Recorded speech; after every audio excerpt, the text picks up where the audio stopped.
Hello, hello. Good morning. Happy Friday. How we doing, Johnny Mo? Is this thing on? Yeah. I'm doing good. How you doing? Yeah. Unfortunately, that thing is on. I'm great. How are you? I can't complain. Listen, I think it's funny, right? And the reason I did that is because what comes out of the back end of our producing department, of our editing department, the production department, is the final product, and it looks good, right? Yep. But what we see coming in, Oh yeah. man, we got people cussing, swearing, being frustrated, and everything else like that. And the end product, right, is all that the consumer ever sees. Yep. Nobody ever sees the frustrations that goes into it, or the struggles, or the difficulties. And the thing is, we all have them. We all Oh have them. yeah. But it's fun. It's fun to sit there and watch people. I don't want to say struggle like I'm enjoying in their No. misery, right? But No. it's No. like, wow, I can relate to that Yep. because I say those words too. Yeah. Well, and it's funny. Like you're mid sentence and you mess it up, and the immediate reaction is whatever comes out of you naturally. It's a 4 letter word and a hand gesture and a head movement. And Yeah. I'll never forget the very first podcast I recorded. It was Jeff and I, and about halfway through it, his dad busts through the door of Jeff's office. Who's getting the kids? What time is it? What are you doing? It's time. It's time. And I'm like, oh, this is the middle of a podcast. Like, thankfully the beauty of editing made that all go away. But I'm, very first one we shot, and Yeah, I'm like, oh crap, like this is gonna be fun. that's great. So Right. it happens. We all screw up. We screw up many times. Yesterday we screwed up some videos and we're telling jokes in between takes, and I'm sure that was all recorded. So Yeah, listen, life is a trial run, uh, yeah, right? oh yeah, yeah. You got to have some fun, and Yeah. I will say now that I have fun making video, it's just that much easier to do, and I enjoy doing it that much. You know what I Because like think a it year is? a year ago, I never would have done this. This would have been, no way we would have gone live and just put it all out there raw and unedited. But I think all good. I think you've taken a massive step in two directions, and both are vital in my opinion. One is that you overcame that fear, right? That Yep, fear of doing video, which is real, it is real.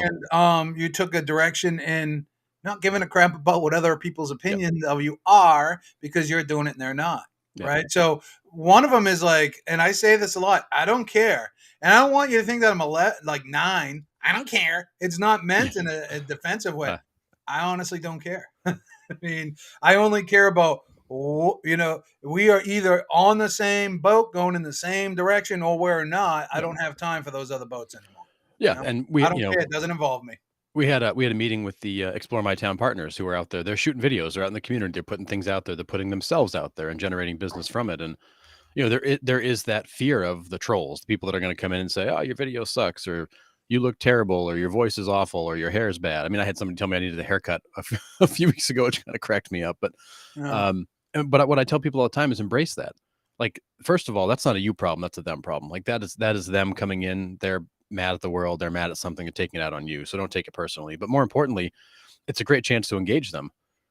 Oh, you don't like this restaurant that I took a video on? What's your favorite? Where should I go next? Or, That's oh, you didn't like exactly. this one? Well, check out this restaurant that I did a video of on recently. And now you're actually using it as an opportunity to show that not only are you a cool, calm professional, but you can also put more of your stuff in front of other people and engage other people. Because when people see that go down, what do they start doing? They grab their popcorn, start watching the comment section, see what's going to happen. They're waiting for the fight. Don't give them the fight, but engage the person in a way that's constructive. Yeah. Because once you do that, they will shut up and go away because they realize that what they wanted, they're not going to get. But now everybody else is watching, and it's a great chance to continue to network. Sometimes I like to play William Shakespeare, and I will be like, they said, "Oh, such and such town is a dump," or blah blah blah blah blah, or it's gone downhill or Yep. whatever. And I'm like, well, I do believe that it would be your entire perspective of on which direction that the wind is blowing for you, Hmm. because the wind seems to be wafting a bellow of negativity coming my way right now. Yep. And I think that there are plenty of great places in that town. You just choose to frequent the shady ones. Yep. If you would like to help us spread a more positive word and get more positivity out there, we would love to have you included Hmm. in what we're doing. Or you can Boom. continue to spread negativity and living in the reality that you created for yourself. Yep. Right? Here you Yep. go, bro, because that is true. It is. Right? And you can't come at me and say, "Oh, wow, this guy was a jerk." No, no, no, I wasn't a jerk. I Yeah. was real. No. I, Exactly. I gave you some dadly advice. Yeah. All right. So let's jump into learnings from this week. So we've taken four more listings, like your little friend over your shoulder. We've taken four more listings since Monday, so we're at 38 listings right now, and it looks like there's going to be two more that are being signed. So we should hit 40 before the weekend's over. Uh, That's great. yeah, and it's coming alive. But um, we're now that a lot of those listings are on the market, most of them are on the market. Some are still kind of in that coming soon status. Hmm. But a lot of those have hit the market, and what we're learning right now, the kind of learning number one is um, pricing property has changed over the last 2 or 3 years. You could literally put any price you wanted on a property, whether it was high, low, sideways, didn't matter. It would sell, and it Hmm. would generally sell for over asking because there's that massive scarcity of inventory. Hmm. Now that interest rates are a little bit higher and buyers a little more sensitive, we actually have to think about pricing a property again and how we're gonna do that. And it appraising. Well, yeah, that's the other part too, is that, the appraisers in many cases were kind of pencil whipping the appraisal because they knew the market was climbing at 3, 4, 5% a month. They couldn't keep up. So they were just calling it close enough and giving us the benefit of the doubt. So we're back to actually pricing property strategically. So there's generally three schools of thought pricing property. You price it high and you hope you draw that person out who's going to pay that price anyways. You price it at market and try to draw out a average number of people who are going to come and look at the property and you'll get an offer or two. Or you price it a little bit low to create that excitement that creates multiple offers and runs the price up. Hmm. So in this market, we've got sellers that really want to price high. And when we see people pricing high right now, that property is actually tending to sit because what happens is the buyer gets in the mindset of, well, that's my max. I could pay that, but I know it's going to go over asking because everything else has. So I'm not even going to bother looking at it because I know it's going to sell for more than that. And that'll put me out of my budget. So you do actually push a whole segment of the market away because they don't think of the list price as what it's going to sell for. They think of that as the starting point because of what they've experienced. So we're finding the houses that are at market or below market are the ones that are driving activity, are the ones that are getting multiple offers, are the ones that are getting a lot of eyes. And you also have to think about that relative to what's on the market right now so that the house you're listing is as competitive as possible to drive as much traffic to it as possible. Yeah. Listen, nobody wants to overpay for anything, Yep. right? I mean, that's just human nature. Nobody wants to overpay for anything. And now there was a point that overpaying didn't penalize you much, Right. right? You could gamble. Yeah. It costs very little to go over asking. I'm not gambling at 6.5%. Right. I mean, I'm not gambling at another 3%. You know what Yep. I mean? Um, I'm just not. But I've always been a big proponent of pricing the property fair. I don't Yeah. want to overprice it. I don't want to underprice it. I don't play that game. Mhm. I'm gonna price it. If it says that it's worth 425, 429 is cool. You know what I mean? Maybe 439 for a couple of weeks, see what the response is. Yep. And listen, I'm notorious for pricing high. People Mhm. tell me, "Oh, you're never going to get that for the property." But I do a thorough job. I look at the properties, right? I Mhm. get involved. It's not all 2,200 square foot homes built in 2005 are not the same, They're not. right? So when you can start to get in there and start to come at it with a quality approach, and you can say, I think I can get you 439. If you want to go 449 after I came in at 439, man, we got problems, right? Yep. You're them pushing the envelope. But I do believe in honestly pricing the property for what it's worth and letting the market is going to dictate what it's worth. People are 100%. going to give you the 439, 429, or 449. They'll decide, Yep. right? Yeah. And we're going to close on our second property in the same neighborhood in probably a 2-month span. The Mm-hmm. first one set the record for the highest price in that neighborhood. This one's going to set the highest. This new one's going to set the highest price for that neighborhood because it had been renovated and updated since. So to your point, they're in the same neighborhood. They're almost identical homes, but one of them has been updated very recently, and the other one has not. And that's creating a gap in the pricing because again, buyers at 6.5% are a little bit more, I would say, cautious and paying a little bit more attention to the details than they were before. When they were doing it at 2.5%, 3%, they were fine going in and putting some money into the place if they had to and paying what they had to get it. At 6.5%, they want the place to be something they can live in right now because they're not going to have the budget remaining to go in and update it. So it makes a huge difference. But more than ever, how we price the property is important, and how it sits in the marketplace from a competitive perspective is more important than ever because you need to be the house that has 30 cars at the open house, not two. Hmm. I'm going to tell you something too. I always talk about things that nobody wants to talk about. And then they're like, oh, can't believe you talk about that. But they're truths. Yep. When you have a minimal amount of inventory in the market right now, it's almost like all eyes are on you. Mhm. And if you're full of poop, you're going to get that reputation Yep. amongst, you already have it amongst the realtors, right? Because we all do that to one another, but you're going to have that along the general public as well. Mhm. Oh, this person, their property sitter. Oh, this person doesn't get any listen. And heck, even Jeff was telling me about that, his own stigma.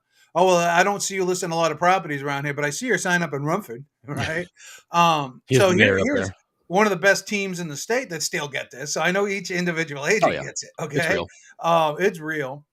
But all eyes are on you. So if you're going to take your photos with a cell phone, which you can take excellent photos with a cell phone, I'm not Mhm. going to fault. I teach people how to make video on their cell phone. Okay, I'm not going to fault 100%. you. But step out of the car so the mirror's not in it. Okay, Yeah, it's okay to be lazy, but and just be really good at it. don't take the picture straight on with the bathroom mirror, please. Right? Please, we don't need another one of them. Don't have the dirty dishes, the unmade beds. Yeah. I can't believe some of these two families. I swear to God, they want the Oh. property to sell for less so they can buy it. Right? But it's Oh, like, why 100%. are you why are you showing an unmade bed that's concaving? I think concaving, convexing, Co concaving in the Yeah, middle, right? That looks like it's 116 years old. Why is that picture on MLS? yeah, So right now you're going to be exposed. I don't mean exposed like an expose, like where Project Veritas. I mean just exposed at your callousness, yeah, your laziness, or your lack of attention, or your lack of creativity. Right, a great 3-bedroom home in an awesome neighborhood. People are going to see that. People are going to read that. Say, I don't want that guy writing that description of my house. you yeah, know, exactly. That's everybody writes that. marketing, having a listing has always, and it will be till the day I take this to my grave. And I do believe that every real estate coach and leader believes the same thing. Yeah. Listings are marketing collateral, Oh, huge. right? You're guaranteed to sale. You're going to get some buyers from it. It's going to go into your port. How many agents have a portfolio you present to your sellers that show these amazing photos? That Yeah. shows your portfolios of how you help people out of difficult situations and how you sold that really big, beautiful home. Mhm. So that attention to detail is a representation of you, right? So if you're gonna want more money for a property, that make that thing shine. You put excellent photos out there. You clean up a little bit. Leave the omit photos. This is where put good descriptions. That way, when you do have that open house, there are 20 cars lined up. And if they get there and they say this place is a dump, you got them there, Yep. right? You did your job. Yep. But I think so many times agents are just so in a rush to sign the listing agreement, get the sign out there. You know what I mean? That they're willing to go go to jail, miss their $200, and Yeah. all that other fun stuff, right? Yep. They miss these critical steps where it's like, man, you just did the hard work, you got the reward for the hard Mhm. work. Now multiply that, right? That's just my Yeah. take. Well, and it's like we continue to say, be the expert your client thinks you're going to be.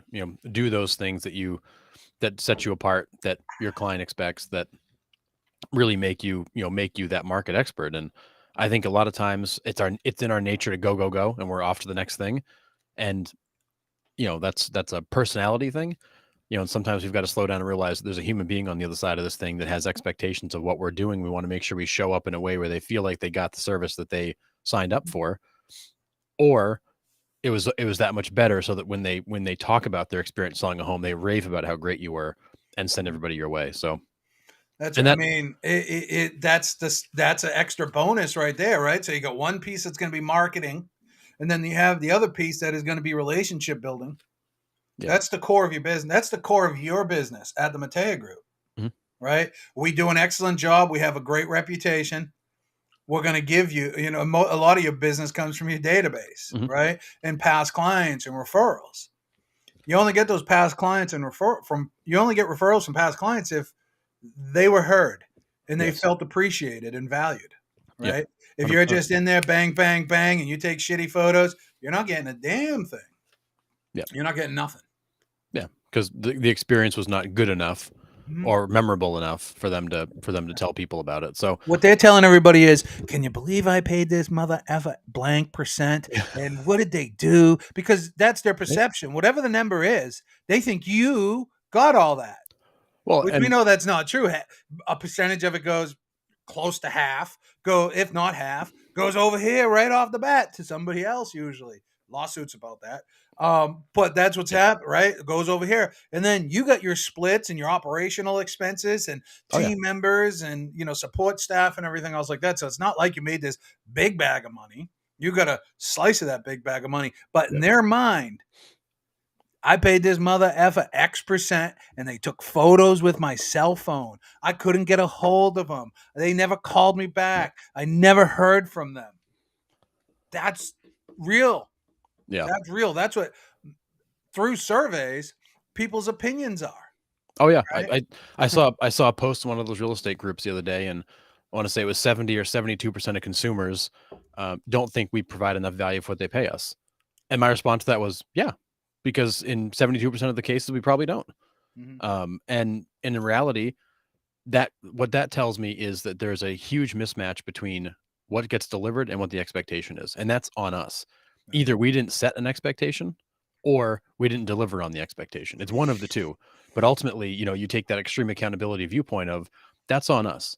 It's not on the consumer to think we're worth what we are. It's on us to prove that we're worth what we are. And that is why when you go to a listing appointment, people want to beat you up on commission and beat you up on the length of the agreement, or they don't want to sign one, or they want to go FISBO because right now they think they can just stick a sign in the yard and sell it because in some cases they could. But ultimately, we have to prove the value for what we do by actually doing it at a very high level and doing it in a way where they don't feel like they could just go do it themselves.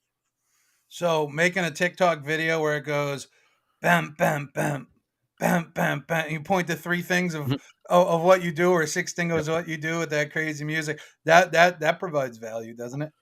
Well, and honestly, and you bring up a great point. I think a lot of people are making those kind of silly TikTok videos because they're good for the algorithm to get them views, but the views aren't coming from people that are actually going to do business with them. They're coming from people that just find it entertaining. So, are you making content to entertain people, or are Mhm. you making content to actually help people? Yeah. And I think a lot of us think that they're one and the same, and they're not. They're not even close. I think that's one of the biggest. Now, don't get me wrong. I know several people that they just make content on TikTok and they get business from it, right? Absolutely. I mean, Yep. a living wage, Oh right? yeah. They're thriving Yep. on that. Not everybody is designed like that. Mhm. Not everybody is likable, Yep. right? Not everybody. I'm in that class. Okay. Not everybody has the right look, the right smile, the right mannerism to get that parasocial relationship going, right? And we've talked about this in our own circles. You're different than I'm different than Jeff's different. And we all each have our own uniquenesses and how I don't want to do that. And he doesn't want to do this, right?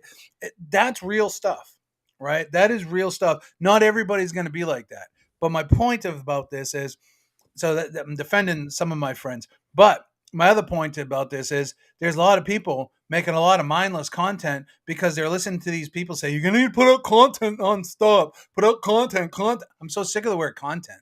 I wish we could just go back. I Yeah. wish what's that effect? The Mandela effect would kick in on that word and it would just go away because the word, no, as a real estate agent, you don't Yeah. need to be creating 3 pieces of content per day. No. Yeah, and I think that's what overwhelms a lot of people. Like, oh, I don't have time to do it. Wait a minute, you don't have the time once a week for 2 hours to go build network relationships. Yeah. You don't have 1 hour twice a month to make a longer video and build relationships. So now you have content of value that you can put out there. So when people are Are you searching, gonna keep saying the word that way? yeah, Okay.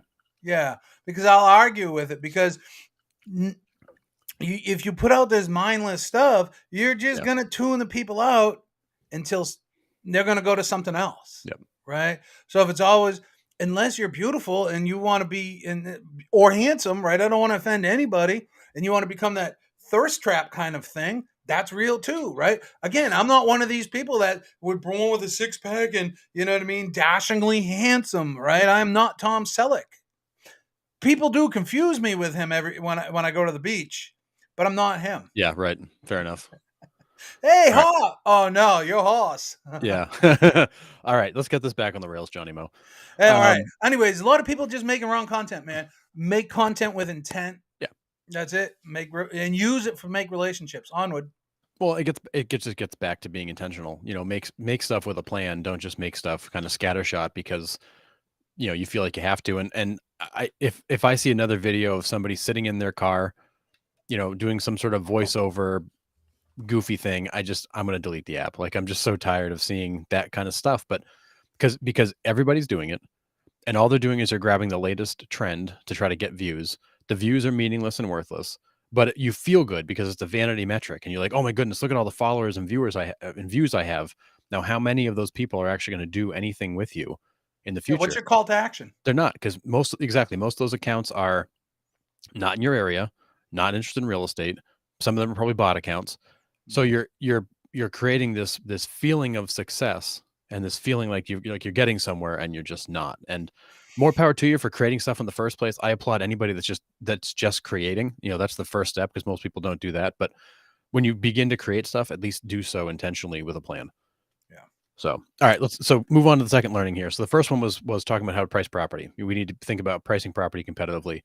The second one, and you kind of hit on it, was in some cases you're going to have sellers that do not want to price it the way you want to price it, and maybe they Mhm. want to price it a little bit high.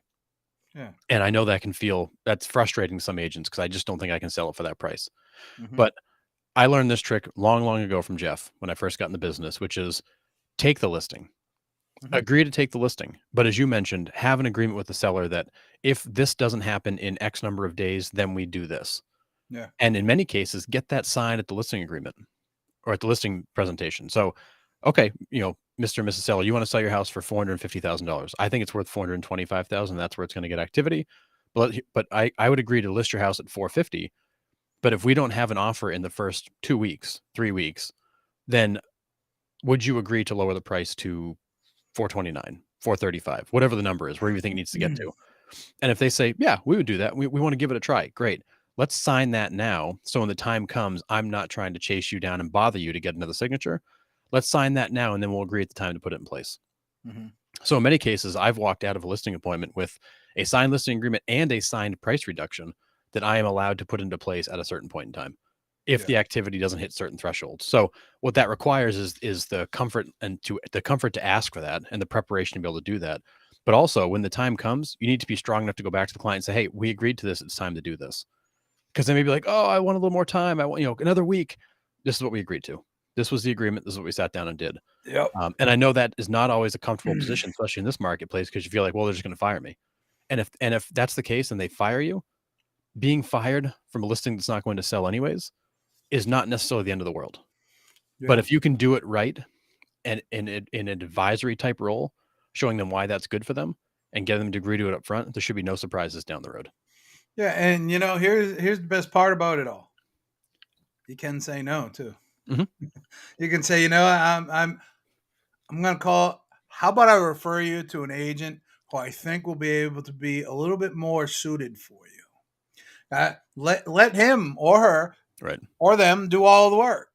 Okay, let them do all that headache. You go on to something else. You always have that right. You always have Yep. that ability, right?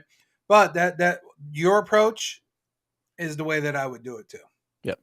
Yeah. Now I'd Don't write it right in the listing agreement. absolutely. Yeah, and don't get in the habit of buying a listing by taking it at way too high a price, because then you're going to spend the money on the photos and the lockbox and the sign and the marketing and the prep and all that for a listing that's not going to go anywhere. And we see that happen all the time. We see agents take listings at prices that make no sense. In many cases, they know it doesn't make any sense. However, they just need the listing. They want the listing, and because of that, they take it. And Yeah. it's frustrating. And it's frustrating to watch a property sit on market, because that's no good for the seller, no good for you. So just don't. I would say don't get in the habit of buying the listing by taking a higher price. Set it up in a way where you can get to where it needs to get to. Yep. 100%. Predict the So future. exactly. And honestly, like as an expert, take control of the process. Do not let yourself be a passenger. Take control of the process because they want you to.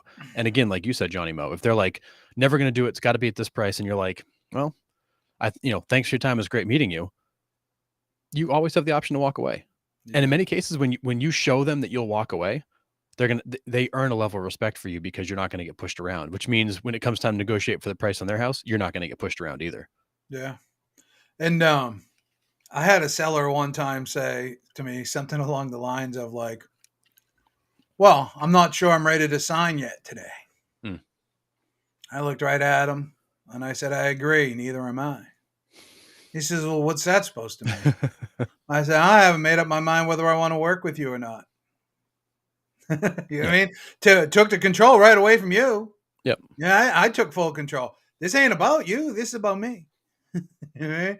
Right. But yeah, I mean, I think what is missing in our industry, I think any industry where we're dealing with the general consumer on high ticket items, Mhm. is confidence.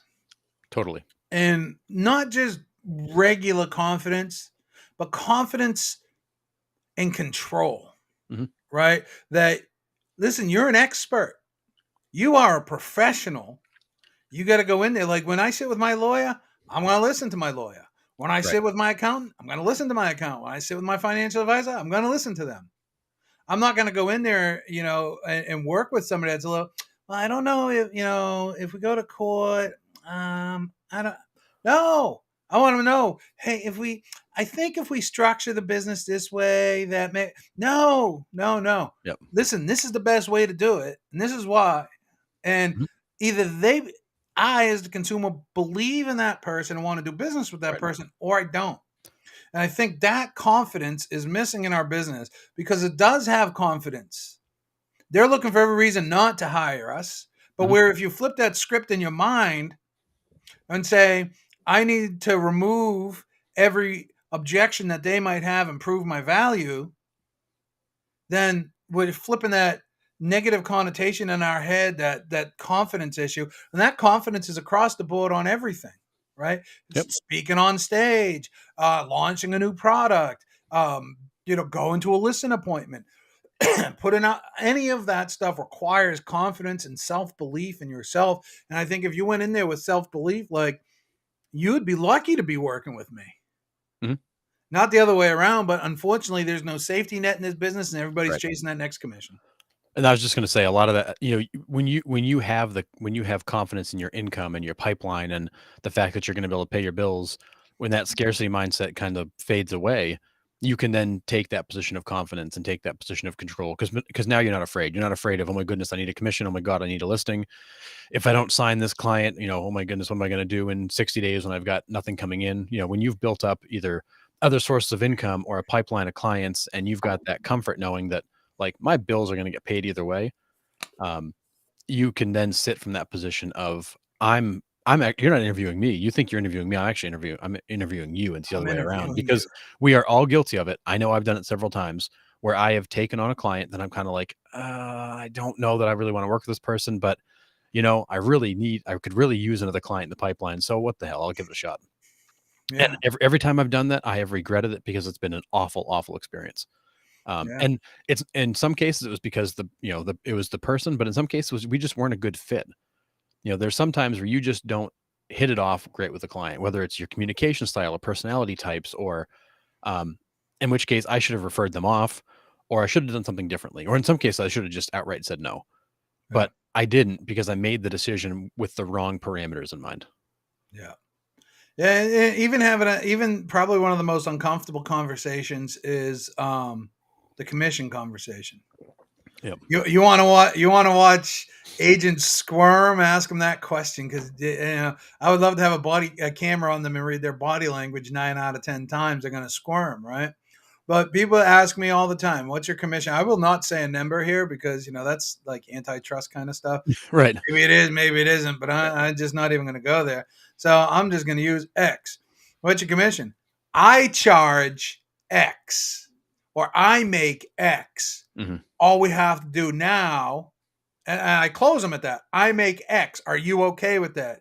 Yes, I'm okay with that. Okay, now all we need to do is decide how much you want to offer, if at all, to the buyer's agent, Hmm. right?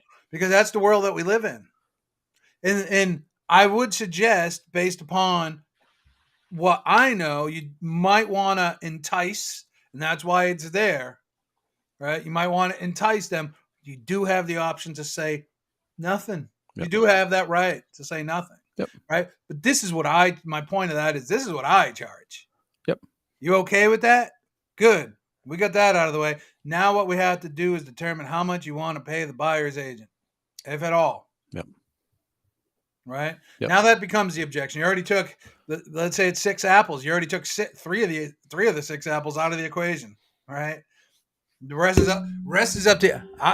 It's funny because one of the top agents in the state who I had the luxury of learning from, we were talking one time about that conversation, and he said, "Listen, if I look at all your listing agreements and you're getting X and I'm getting Y, which was more 1% more, what do you mean we got to share 50-50? Why don't you do your job?" Oh yeah. Right? Right. Because when I come to your house, you're not going to give me the same thing. Yep. Maybe you got to become a little bit more confident in yourself, asking what you're worth and stuff like that. I do think that is another place where confidence comes in. But anyways, that's what I charge. Yeah. Well, and I had a similar situation last week. I took two land listings, good sized land listings. One of them's almost a 7-figure land listing. Um, and they, and I thankfully I know a lot of the builders and developers, so I'm going to market this straight to people that I've got in my cell phone. So but I know the level of work it takes to sell a piece of land. Land is hard to sell. And when the client approached me, and this client I've done 7 pieces of business with in the last 2 years. So when they came to me and said, "Hey, we would like to move these. Do you think you can?" I'm like, "I do think I can. Here's the prices I think I can move them out, and here's the commission on those." And they said, "Can you do any better?" No. Okay, great, we'll sign. And they Yeah. signed because I know what I'm going to have to do to sell them. I know, and honestly, like I have the contacts they don't have, and many others don't have, Yeah.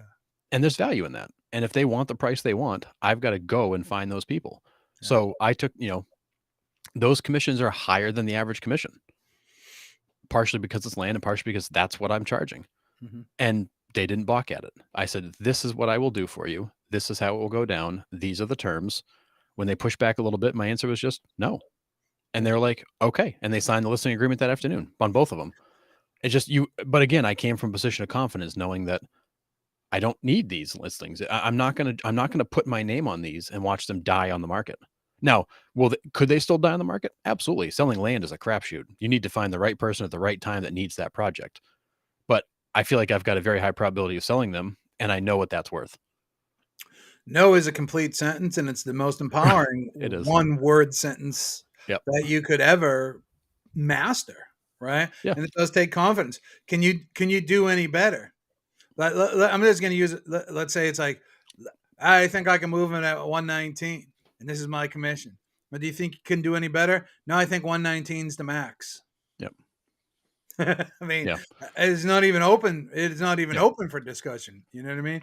Oh, can you do any better on? No, no, Yep. No. yeah. These are the terms at which I will be able Yeah. to operate. And that's a part that I think a lot of, I mean, yeah, it's called a negotiation and all this stuff, but it's, these are your terms. This is your business. This is your world. Mhm. This is your reality. You charge whatever you want to charge. And this is why I've always said that, the bio world is in for a very interesting awakening as this whole, we don't have to offer anything evolves through these lawsuits and things like that, that are real. They're impacting Mhm. us. It has changed the way MLS and stuff display commissions and things like that, or whatever your marketing fee, right? And don't get me wrong, you're worth every penny, Yep. right? Just ask you, and it's changed, but it's going to get to a point where if you're not confident communicating your worth to somebody, Mhm. then that's what you're worth. Right. Does that make sense? That's what you're worth, because there is going to be a time here in the near future. It's already upon us. It's been upon us for 10 years. That if you think that you're worth X and somebody's offering Y, who makes up the difference? Mhm. So many people are like, oh, I don't charge my buyer. Well, what if that number was 0? Right? Mhm. You're going to have that confidence. So I think working on confidence, working on scripting, absolutely vital for survival. Yeah, and Anyway, The one I, warning I would give is there's a fine line between confidence and arrogance, and just mhm, make sure you're not crossing it because yeah, people clients even if clients choose not to work with you because you're taking a stance on what you will and won't do, they mhm, will respect that confidence. They will not respect an arrogance where you are better than that or you are that is below what you will do. yeah, There's a confidence in your value and then an arrogance in what you will and won't do, and it's one of those fine lines you got to be careful not to cross. yeah. All right, Onward. What else we got? That was good. last one for the week. Yeah. And this has actually been interesting lately because I feel like this is a huge misunderstanding in the marketplace right now is that in many cases, price is not the deciding factor. Mm, And we've seen a lot of sellers lately accept offers at a lower price because they liked the terms better. yeah. And I think over the last few years, terms didn't matter because everybody waived everything. It was, I'm going to bring you a big duffel bag of cash in 30 days and I want nothing from you. We've kind of forgotten about the terms of the contract because you've got, what kind of financing is it? What kind of, deposit are they putting down? What kind of down payment they're going to put down? Are they going to do inspections? Are they going to, they're going to need all these things because I think sellers right now are looking at it as I've got one shot to lock up the property I'm going to, and I need this to sell. And I can't have this person come back in 10 days and expect me to do $10,000 worth of repairs. I'm not doing it. I need this thing to close on time. Hmm. So now I think a lot of the focus is turning back to the terms because sellers, what do sellers want more than anything? They want the house to sell. Yeah. They need the confidence, again, the word confidence, that they can go and buy that next house because this one's going to close and allow them to do that. What they do not want is stuff to come up that either terminates the contract or delays the closing because that then delays everything they've got going and messes up their plans. So more than ever, we are seeing sellers that are very focused on terms. Which one of these deals is going to close? And in some cases, that is, it comes down to, financing terms or things like inspections. But in some cases, it's also the agent you're working with. We have, as we talked about last week, there are situations where there are agents you see put offers in, you kind of go, I would love to work with that person. I know whatever happens, we'll work through it. We'll get this thing to the closing table. There are other agents who put offers in and you go, oh man, I do not want to work with that person because they're going to try to sidewind us at the 11th hour. And I know this is going to be bad. And the sellers want to know that. They want to know who's on the other side. So now more than ever, sellers care about terms. They care about what's going to close, and part of that is the reputation that you've given to the marketplace on whether or not you're somebody who gets it done or makes it difficult. Yeah. NLOs, we're talking to you too. Oh, 100%. I honestly, like, we've seen offers come in with, Rocket Mortgage or somebody like that, and we're like, "No, we won't, no, done, dead in the water." If it's not a local lender, we're out Yeah. because we have had so much difficulty with those big national lenders, even the big banks. Mhm. And everybody in their marketplace knows those 2 or 3 lenders that you absolutely don't want because Mhm. they don't communicate and they don't get things closed. But you also know that dozen that when that comes across your desk, it's like solid, Yep. right? Because they're not going to waste their time, Mhm. right? I mean, I had and terms are critical, and it's important that you explain that too. Now I want to explain something. I had a property that listed in Merrimack years ago, and it was probably 2014, 15, and property would be over 500 now, but at this point I listed it at I think 389. Everybody's like, "Oh, you'll never get that." Highest one sold in here was 359. Again, worked with these people for a year, staged it, neutralized it, took down the wallpaper, everything was, ripped up the carpets, hardwood down, right? They invested into their home. They're Yep. getting it. Yep. Three offers that came in. Two were under asking price. One was right at asking price. 20% down, conventional, $10,000 deposit, right? Looked all great. 10 days for inspections. So we give our word, and I'm waiting for, I sent off the DocuSign to be signed. Now, all of a sudden, another offer comes flying in off the shelf after we already asked for Yeah. highest and best, late to the party, and everything else like that. And my advice to the seller was, listen, I would never say no to a showing, and I have to present all offers. Mhm. So just let it happen. Then the offer comes in and it's 395, blah blah, right, over asking price. And of course, every seller's like, right? That sounds yummy, especially when we weren't in that world yet, Yep. right? We weren't in that world yet, and they wanted more. And I said, listen, I often find that these offers that come in, Mhm. late to the game are not as good as the person when you ask for highest and best, put their best foot forward. Right. This person's just trying to buy it. And I always find that when we go into contract on these kind of things, issues, they get out, then we go back to the person and they say no, you end up getting less. That's Yep. been my experience. Don't get greedy over $5,000. They didn't like that word greedy, but anyways, but that's my experience. Yep. So my experience as a listing agent that has sold a bunch of homes was don't go for the higher price one. This person's already mentally invested. We already have I've already sent the contracts to you for signature, right? We're all in on this one. Great terms, great lender, everything. Don't go off the rail because karma is a son of a gun. Yeah, and what I will say too is that the offer that when you get an offer from somebody and there's a big sense of urgency behind them getting that offer in, Mm-hmm. it's the first one in that you get it like an hour after they've seen the property. Mm-hmm. That shows a level of seriousness and commitment that the person that drops it on your in your inbox an hour before the deadline um, either likely doesn't have. Mm-hmm. So I love to see those people that are like in a rush. The agent's calling, "Hey, do you have any offers? We're gonna get one in." Like you can feel that urgency in their voice and what they're doing. They're working. Those are the people that are working really hard to get this. Yeah. And if that's what they're doing right now before it's under contract, I imagine that's how it's going to go once it's under contract. Yeah. I agree. So, But terms are to me as important as price, if not yep, maybe more important in some instances. yep, yeah. In the last couple of years, when everybody waived anything, it didn't necessarily matter. But now we're back into you know a battle here where you have to have the best offer, not just the best price. Yeah, man.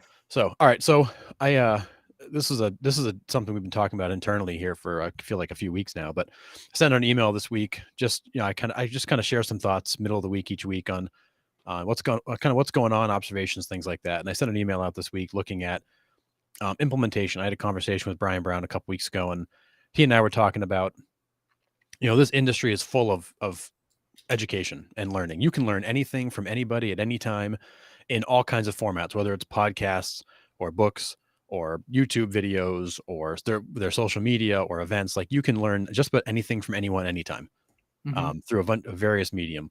However, what are you doing with it? And what we were saying is that this industry, we have an 87% failure rate in this industry, and it's not because there's no education. The education is out there. The issue is the implementation of the education. Are you learning with the intent to learn? Or are you learning with the intent to do something with it? And I know I'm guilty of it. I've got a folder full of free downloads. Get my free this, my free that. That I've like, oh, I got to have that, and I download it and I put it in a folder. And what Mm-hmm. do? I never go back for it. Yeah. Or I leave an event with a page full of notes. And I'm all jazzed up about the stuff that I'm going to implement, and then it sits on the shelf for a month. You ain't gonna implement none of it. Right? Because ultimately, 9 times out of 10, we get all this learning. We get really excited about it, and then it sits on a shelf and go right back to doing what we're doing. And honestly, I would encourage everybody to go back and look at the free downloads you've had, look, the videos, re-listen to those podcasts, reread those books, not with the intent to just learn the material, learn the concept, but with the intent to find something in there you can implement right now that'll make a difference in your business. Because the implementers are the 13%. The learners are the 87%. Yeah, I don't disagree with that, man. I believe, and we always need to be evolving, working on self, whether it's personally, business wise, whatever it might be, internally, whatever. Um, I believe that we need to spend time and energy, but it's just like anything. And it's funny that we're talking about this because I almost posted something this morning and then I deleted it. But it's my mindset now as somebody that has onboarded for one of the largest associations in America, as somebody that had a focus of ending that 87% failure rate, as somebody that took that on, I'm done with it. I don't want to help there anymore, right? And I don't mean this arrogantly or anything No, else like that. Of course, I always help, but my focus isn't that. My focus is working on the 13%, more so the 12% who wants to become the 1%. Okay, correct. that's my focus is working with the 12% who wants to become the 1%, helping them with video, digital, and social. Right? Not to hijack what we're talking about here, but it comes a point that people They have all their accreditations. They have all these initials. Maybe it gets you business, maybe it doesn't, right? They get so busy, and it's kind of like what we're talking about with social media a minute ago, making videos and stuff like that. There's a difference between being busy and being productive. I don't ever want to be busy. I don't. I Yeah, don't. it's not a good I'm feeling. more productive looking out the window with a cup of coffee, thinking about something. Yep. Right? I don't want to be busy. I want to be productive. And so I think they spend their other time learning this or getting this software and they do nothing with it. Signing up with this program and signing up with this program. I've experienced it with other agents when I was an agent watching all you still doing this? No, I stopped doing that. It's just like any habit. It's just like New Year's resolutions and stuff. After 13, Yep. 14 days, and you're back eating those steak and cheeses though, aren't you? Right? Not going to the gym. Yep. Oh, 3 times a week, 1 times a week. You haven't been in 10 days, right? I Yep. mean, it's the same thing where that's what I've learned from Jeff is the success of you guys' group is he comes in every day, does the same mundane task the same way every day. Right? Why? Because it works. Yep. Right? Because it works. So don't get carried away with becoming having analysis paralysis or becoming the professional student. Right? All these other Yeah. things you've got to implement at some point. Yeah. And so the way I look at it is, we have an 87% failure rate in this industry. The 87% are the learners that don't implement. The Oh, 12% are the learners that do implement, and the 1% are the learners that implement with intention. yeah. Like I honestly think the difference is you going from learning to implementing to being intentional with what you implement. And that comes from going to these things, looking for that one thing, not trying to implement 10 things, not trying to implement 5 things, not trying to implement a couple of things, sort of, kind of, or for a little while. It's the intention of I'm going to do this and I'm going to commit to doing this over the long haul. Because if you, everything works if you do it long enough and consistently enough. Nothing works if you do it for a little while and quit. Yeah. And listen, I'm guilty of this. I know you're guilty of it. We're all guilty of Yep. what I'm about to All of us. say, right? Is trying to do too much, right? We want to do all these amazing things, but then we become almost like jack of all trades, if you would, where if you only have a finite amount of time every day, Mhm. only a finite amount of mental energy, physical energy, mental capacity, right? You got to implement in the areas that you want to succeed in. Mhm. If you're not giving your attention there, then how can it grow? Mhm. Right? How can it thrive? And implementation is as old as Chinese proverbs, right? Mhm. The journey of 1,000 miles starts with the first step. Yep. They're talking about implementation, 100%. right? What do you think holds people back from implementation?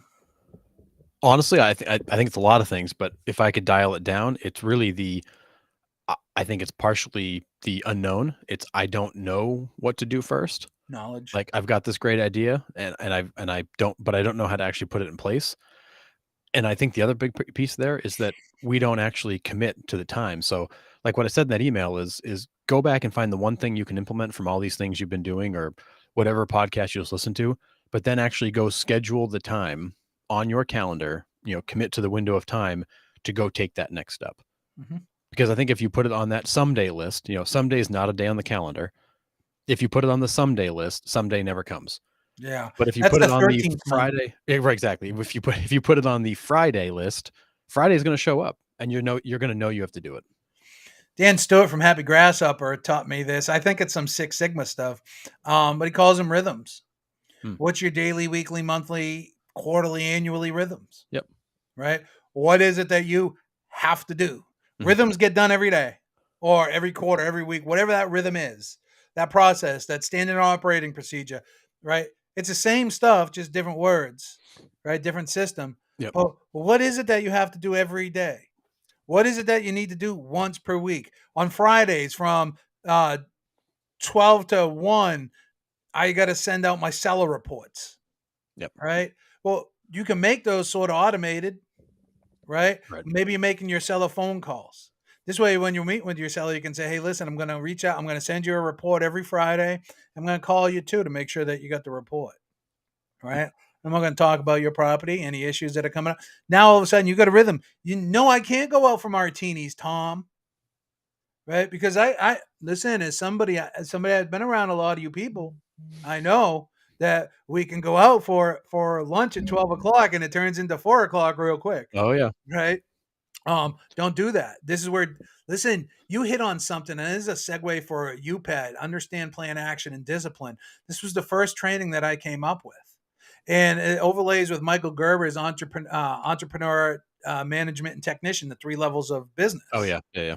right? And the management level is responsible for understanding, right? And you had said when I asked that question, most people don't understand or have the knowledge on how to, Mhm. right? So understanding is the first. Get full understanding. Then P, plan.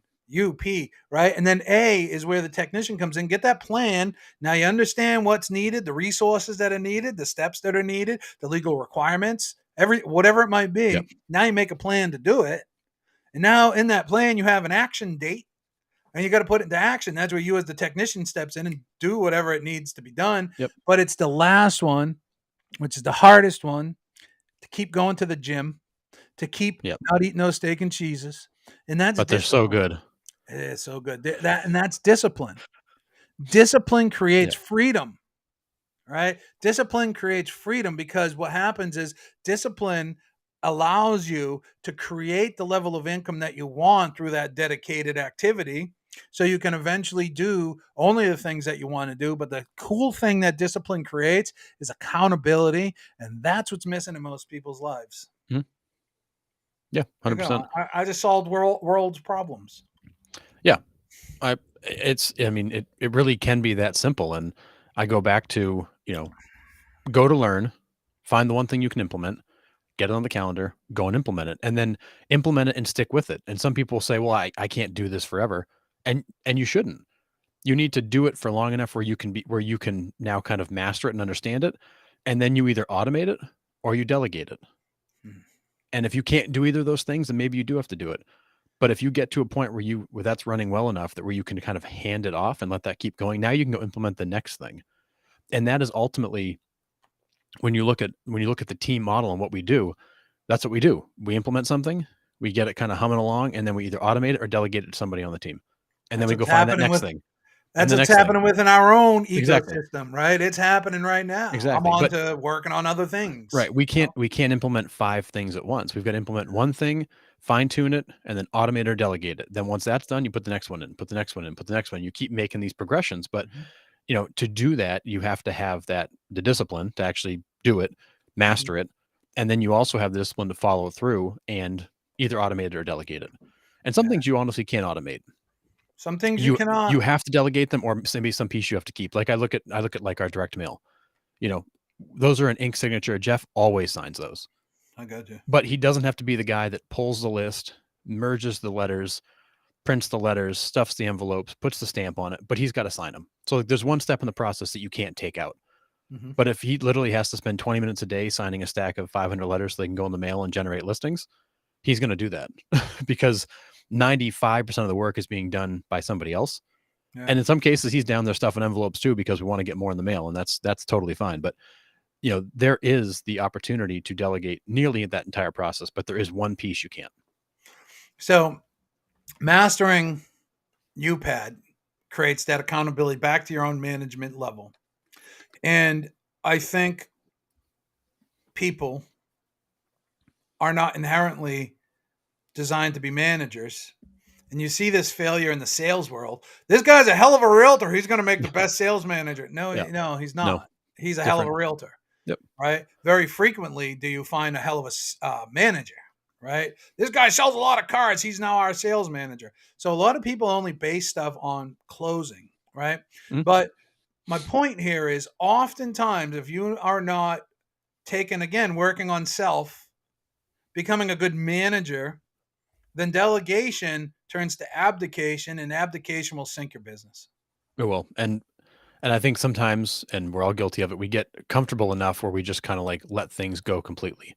Mhm. And you always have to be in that trust but verify mode. Yeah. I'm trusting that it's happening, but I need to at least go back occasionally and verify it. And when we don't do that, and we've all done this, that's when you realize, oh, wait, that's not happening anymore. Well, what happened? Why not?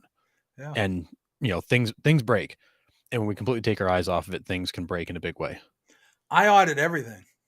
Right? When I Mhm. get a free minute and I'm burnt out and I need some inspiration, I like to go look at I mean every video, right? We have a system in place for reviewing the videos and stuff like that. I'm not sitting there reviewing every video, but every Mhm. so often I go back and I take a look at, all right, where are we? Where are we with the standards? Making sure that everything's being met to get my own inspiration. But every once in a while, I'm like, oh, why are we using this logo? Right? Yep. It has a TM, not an R. Yeah. Right? Even the micro things, Yep. right? But I think you have to constantly audit. That part of delegation. It's right reciprocal is that you're handing it off, you're trusting somebody, giving them the responsibility, you're verifying that it's being done Yep. to your SOP, to Yep. your standards list, and then the circle continues, right? And then Yep. you hire somebody else for the next part and delegate, and then to the next part and delegate, and then to the next part and delegate. Your job 100% is that validation, that verification, that constant audit. Yep. Yeah. Or Because it's somebody's job. exactly. And verifying does not mean micromanaging. It does not mean, Mhm, making sure that everything you're doing every time they're doing it and you're controlling what they do. It's just going back to make sure that what the end result is what you expected it to be. And I think that's the important part is that a lot of people will follow the SOP. They'll do what you ask them to do. When you start to micromanage, you start to irritate people because it shows you don't have the trust and you've lost the first part of that equation. mhm, 100%. So I believe that too. Wow, that we talked about a lot of stuff. This was like I there's a know lot of unpacking that could go on. could keep going, but we got to wrap this thing up here in a minute. So Could keep going. That was like psychology 301. well, I mean, and honestly, like in this shifting market, we're seeing a lot of that come out. Like we're seeing scarcity mindsets, and we're seeing fear, and we're seeing uncertainty, and we're seeing doubt. The old FUD. We've got FUD out there: fear, uncertainty, and doubt. Mhm, Go back to my corporate days. But the industry right now is full of that. We have a lot of agents and lenders and title officers and all that are making decisions right now, not based out of what's best for the business, but because of the situation they're in right now. And whether that's agents that are moving around brokerages because I think the grass is greener on the other side, or chasing a better split, or um, trying to start new things when they because something else is broken. I tell people all the time, you can do as many things as you want in this business, so long as you've got systems and leverage in place to allow all those things to run. If you try to do everything for everyone and you're the person actually trying to do it all, physically do it all, you just can't. mhm, And so I think a lot of times people look at us and go, "Well, how do you guys do so many things?" Because we're not the only ones doing it. Like we have a staff, we have leverage, we have operating partners in these various businesses. Like we have people with us that mhm. are kind of running point, and then we're providing kind of the oversight and all that to it. But we're also out there building relationships and finding clients for it all and finding people for it all. And so when you look at, am I running all these businesses? I'm overseeing them, but what I'm doing is I'm out networking, building relationships to bring more people into them. Yeah. I'm not trying to actually operate them, because if I tried to operate all this stuff, it couldn't be done. Yeah, you don't want me in there either. Yeah, no, I know. That's we know. No, no, it's Don't bull in a china shop. but I mean, but that's a great example. When it's not, I couldn't do what you do. Mm, I mean, I could do it to be terrible. So I yeah. could go through the motions, but I can't be you, you can't be me. But Well, that that's all comes down to this. I'm going to give a good little plug to the 6 types of working that's a great genius, book. right? Everybody should read this, especially if you're in some level of management or um, uh, entrepreneurial Yep. position. That's a great Know book. what your strength is and leverage the rest out. Yep. I couldn't do what you do. You can't do what I do. I couldn't do what Jeff does. Jeff couldn't do what I do. Jeff couldn't do what you do. But it all goes around in circles. But we've found the people that fit the things that we need, the holes that we have. Same thing for you. And that's where it works. If you just continue to bring in the same people or try to do everything all by yourself, you can't be a lone wolf in all these different things. You have to have that team, that structure built, or it all just implodes. Yeah, don't be the lone wolf. Be the No, pack leader. exactly. Yeah. Exactly. So Or be part of the pack, man. You know yeah, what I that mean? works too. Be part of the pack. That works too. That's possible too. So, all right, Johnny Mo, we got to wrap it up. So what do you have for a parting thought this week? A parting thought for me is fear is real, negativity is real, but so isn't positivity. So choose positivity. The economy probably will have some ebbs and flows because that's just what it does. There's opportunity in all of it. Position yourself the best that you can to take advantage of those opportunities, whether that's working with investors, whether that's becoming an investor yourself, whether that's becoming a flipper yourself, whether that's finding investment properties yourself, finding land deals yourself, educate yourself, position yourself, cut debt, and position yourself to take advantage of whatever the economy might throw at you. Yep. There, fear is out the window. Yep. Exactly. Exactly. What I'll share is now more than ever, it's important that we're operating with intent. It's not just about, to steal your phrase, Johnny. It's not just about being busy right now. It's being purposeful. Mhm. I think right now a lot of people are chasing as many things as they possibly can because they're afraid of what might happen and what they need and what they have to get. Yeah. Um, but if you're intentional with what you're doing and you're not just trying to be busy, but you're actually being purposeful in the actions that you take, that makes all the difference. And honestly, 38 listings in 75 days or whatever we're at, um, that's not by accident. We didn't just like wake up and hit a couple of, run into a couple of listings here and there. It's because we've been performing the same activities day after day after day after day. Yeah, every day, Yep. every day, right? So yeah, Without fail. And if not today, then when? That's the question I think everybody needs to ask themselves. If not now, then when? right. Exactly. Mhm. Go ahead, blow Exactly. your time block off today. If not today, then when? Right. Well, and in the last 2 weeks, we put 20 properties under contract. Listings and buyers. So Oh it's man, the business is out there. I want to talk about somebody on your team real quick. I know we're over Oh, time, but sure. you got a young cat on your team, 21 years old, right? Oh yeah. He has over 20 properties on the contract right now. Yep. A lot of listings, A right? lot of listings. So I right there blows everybody's excuse down the Yep. drain. He's young. He got a bunch of listings. Why does he have that though? Why? Because he comes in when he's working, he's working. And the beauty of it is he doesn't even work 5 days a week. When Yeah. he comes in and when he's on, and Yeah. he's generating leads, doing the follow ups, taking the appointments, signing the listings, um, getting people under contract. He's picked up some new construction. I mean, he's picked up all kinds of things. But again, it goes back to young guy, no database because his friends aren't buying houses at 21 years old. Yeah. So he said, "Fine, I'll go find people that are," and he has, and he's having a massive year because he's just doing the actions He's having a massive year in the first quarter. when inventory is historically Yeah. low Yep. and people are trusting him and he's Yep. getting listings. So He's a machine. yeah, I think right there, testament to Will, man. Yep. Testament to him. He's great. And I'll vouch for him. I went upstairs to the upstairs office last week and I poked my head in. The only person there making calls was him. Yep. And so I see him doing the work. But when I heard that in the meeting, I'm like, wow, that's great. So many agents don't even sell that in a year. This Right. kid's got it on the contract, and it's not even the end of the first quarter. Well, it It's not. is. It is actually Yeah. It's today, not even the spring market yet. So right? yeah. So It's a testament to if you again back to intent. When he's working, he is working. He is focused on the actions that lead to business and nothing else. yep, exactly. All right, we got to go. Yeah. Good one, Johnny Mo. Thanks, everybody. Have a great Friday. Have a great weekend. We'll see you all next week. Peace.